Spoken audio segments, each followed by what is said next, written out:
ایک دفعہ ایک شخص اپنی بیوی اور بچے کے ہمراہ حضرت عمر رضی اللہ تعالیٰ عنہ کی بارگاہ میں پیش ہوا۔ وہ شخص حضرت عمر رضی اللہ تعالیٰ عنہ سے کہنے لگا، اے وقت کے خلیفہ، میرا اور میری بیوی کا رنگ سرخ ہے اور میری بیوی نے یہ بچہ پیدا کیا ہے، اس کا رنگ کالا کیوں ہے؟ مجھے تو ایسا لگتا ہے یہ بچہ میرا نہیں ہے، میری بیوی نے کسی کے ساتھ بدکاری کی ہے،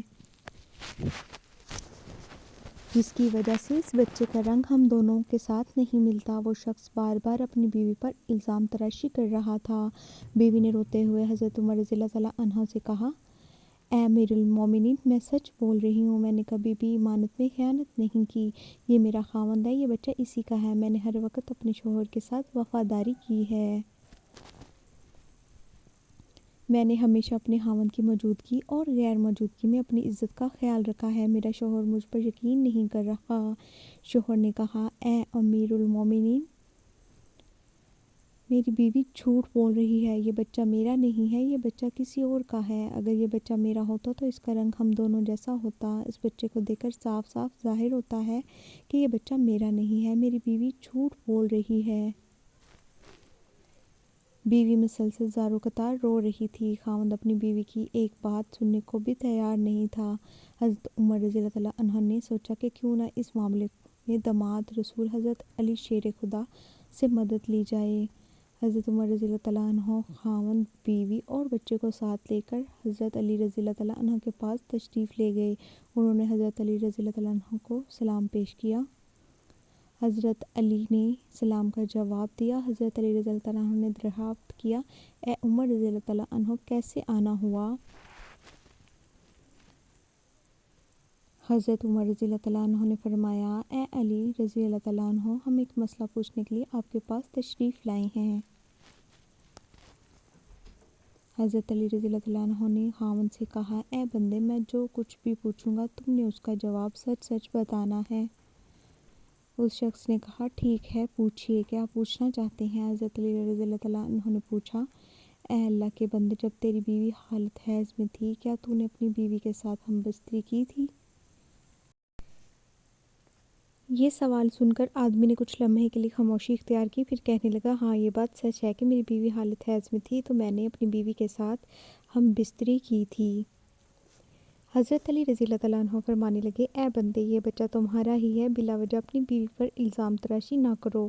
جب تو نے بیوی کے ساتھ حیض کے دنوں میں ہم بستری کی تھی تو تیرا نطفہ تمہاری بیوی کے سیاہ خون کے ساتھ مل گیا، جس کی وجہ سے بچے کا رنگ سیاہ ہو گیا۔ اگر تم بیوی کے ساتھ حالت حیض کے دنوں میں ہم بستری کرو گے تو بچے کالے اور بدصورت ہی پیدا ہوں گے۔ اے شخص، آج کے بعد یہ بات اپنے ذہن میں بٹھا لو کہ حدیث اور قرآن میں حیض کی حالت میں ہم بستری کرنا حرام اور سخت گناہ قرار دیا گیا ہے۔ اگر کوئی بندہ اس بات کا علم رکھتے ہوئے بھی اپنی بیوی کے ساتھ ہم بستری کرتا ہے، اللہ تعالیٰ ایسے بندے سے سخت ناراض ہو جاتا ہے اور وہ بندہ جلد ہی اللہ تعالیٰ کی سخت پکڑ میں آ جاتا ہے۔ اب ہم آپ کو بتاتے ہیں کہ معذور اور کمزور بچے کن گھروں میں جنم لیتے ہیں۔ مدینہ منورہ کا واقعہ ہے کہ ایک خوبصورت اور جوان لڑکی کی شادی ایک بوڑھے آدمی سے ہو گئی۔ شادی کی پہلی رات میاں بیوی نے ہم بستری کی تو اتفاقاً شوہر کا اسی رات وصال ہو گیا۔ دلہن حاملہ ہو چکی۔ جب بیوی نے بچے کو جنم دیا تو لوگوں نے اس لڑکی پر طرح طرح کے الزام تراشی کرنا شروع کر دی کہ اس کا میاں تو پہلی رات ہی انتقال کر گیا تھا۔ اس لڑکی نے جس بچے کو جنم دیا ہے وہ بچہ حرام کا بچہ ہے، اس کے خاوند کا نہیں، کیونکہ وہ تو پہلی رات ہی مر گیا تھا، پھر یہ بچہ کیسے پیدا ہو گیا ہے؟ اس بوڑھے کی یہ دوسری شادی تھی۔ بوڑھے کا پہلی بیوی سے ایک لڑکا تھا۔ اس لڑکے نے اپنی ستیلی ماں پر الزام لگانا شروع کر دیا۔ وہ کہنے لگا کہ اس عورت نے کسی کے ساتھ زنا کیا ہے۔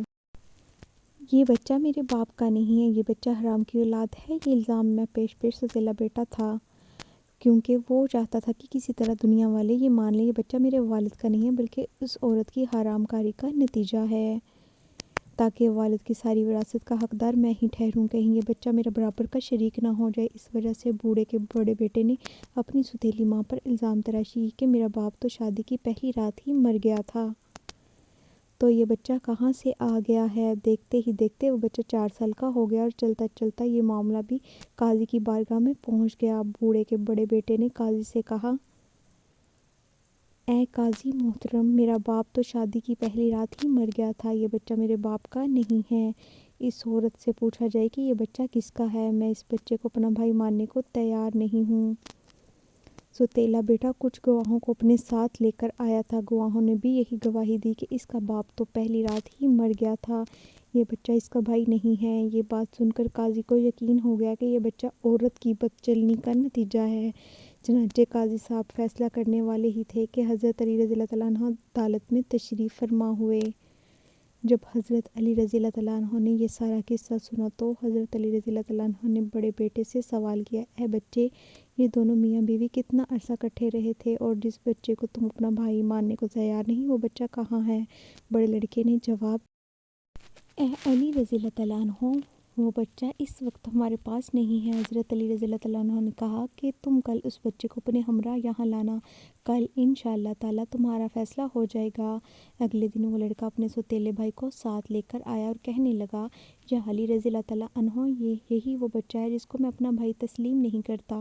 حضرت علی رضی اللہ تعالیٰ عنہ نے جب بچے کو دیکھا تو فرمانے لگے، میں ابھی آپ کا فیصلہ کر دیتا ہوں۔ حضرت علی رضی اللہ تعالیٰ عنہ نے کچھ اور بچوں کو بلایا، ان سے فرمایا، جاؤ باہر جا کر کھیلنا شروع کر دو۔ چند لمحوں میں وہ بچوں نے آپس میں کھیلنا کودنا شروع کر دیا، ایک دوسرے کے ساتھ مستیاں کرنا شروع کر دی تھیں۔ حضرت علی رضی اللہ تعالیٰ عنہ بچوں کو کھیلتے ہوئے بڑے غور سے دیکھ رہے تھے۔ کچھ دیر بعد حضرت علی رضی اللہ تعالیٰ عنہ نے بچوں کو بلایا اور فرمانے لگے، سب بچے ایک جگہ پر بیٹھ جاؤ۔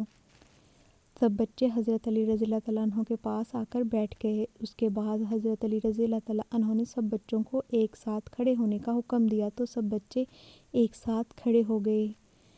مولا علی رضی اللہ تعالیٰ عنہ ان بچوں کو بڑے غور سے دیکھ رہے تھے۔ حضرت علی رضی اللہ تعالیٰ عنہ نے دیکھا کہ یہ سب بچے بڑی آسانی کے ساتھ کھیل رہے ہیں، بیٹھ رہے ہیں، کھڑے ہو رہے ہیں، ان کو کھیلنے بیٹھنے اٹھنے میں کوئی دقت نہیں ہو رہی۔ حضرت علی رضی اللہ تعالیٰ عنہ نے دیکھا کہ جس بچے پر الزام لگایا جا رہا ہے اس بچے کو بیٹھنے اور اٹھنے میں کافی دقت ہو رہی ہے۔ آپ رضی اللہ تعالیٰ عنہ نے فیصلہ یہ سنایا کہ یہ بچہ اسی بوڑھے شخص کا ہے، کیونکہ اس بچے میں کچھ کمزوریاں ہیں جس کو دیکھ کر یہ ظاہر ہوتا ہے کہ یہ بوڑھے باپ کا بچہ ہے۔ باقی سب بچوں کو کسی قسم کی دقت نہیں ہو رہی، وہ بآسانی سے چلتے پھرتے کھیلتے ہوئے نظر آتے ہیں، ان میں کوئی کمزوری نظر نہیں آ رہی، کیونکہ وہ جوان باپ کی اولاد ہیں۔ اللہ پاک سب کو صحت مند اور خوبصورت اولاد سے نوازے، آمین۔ ناظرین، کمنٹ سیکشن میں اللہ تعالیٰ کے 99 ناموں میں سے ایک نام ضرور ٹائپ کریں۔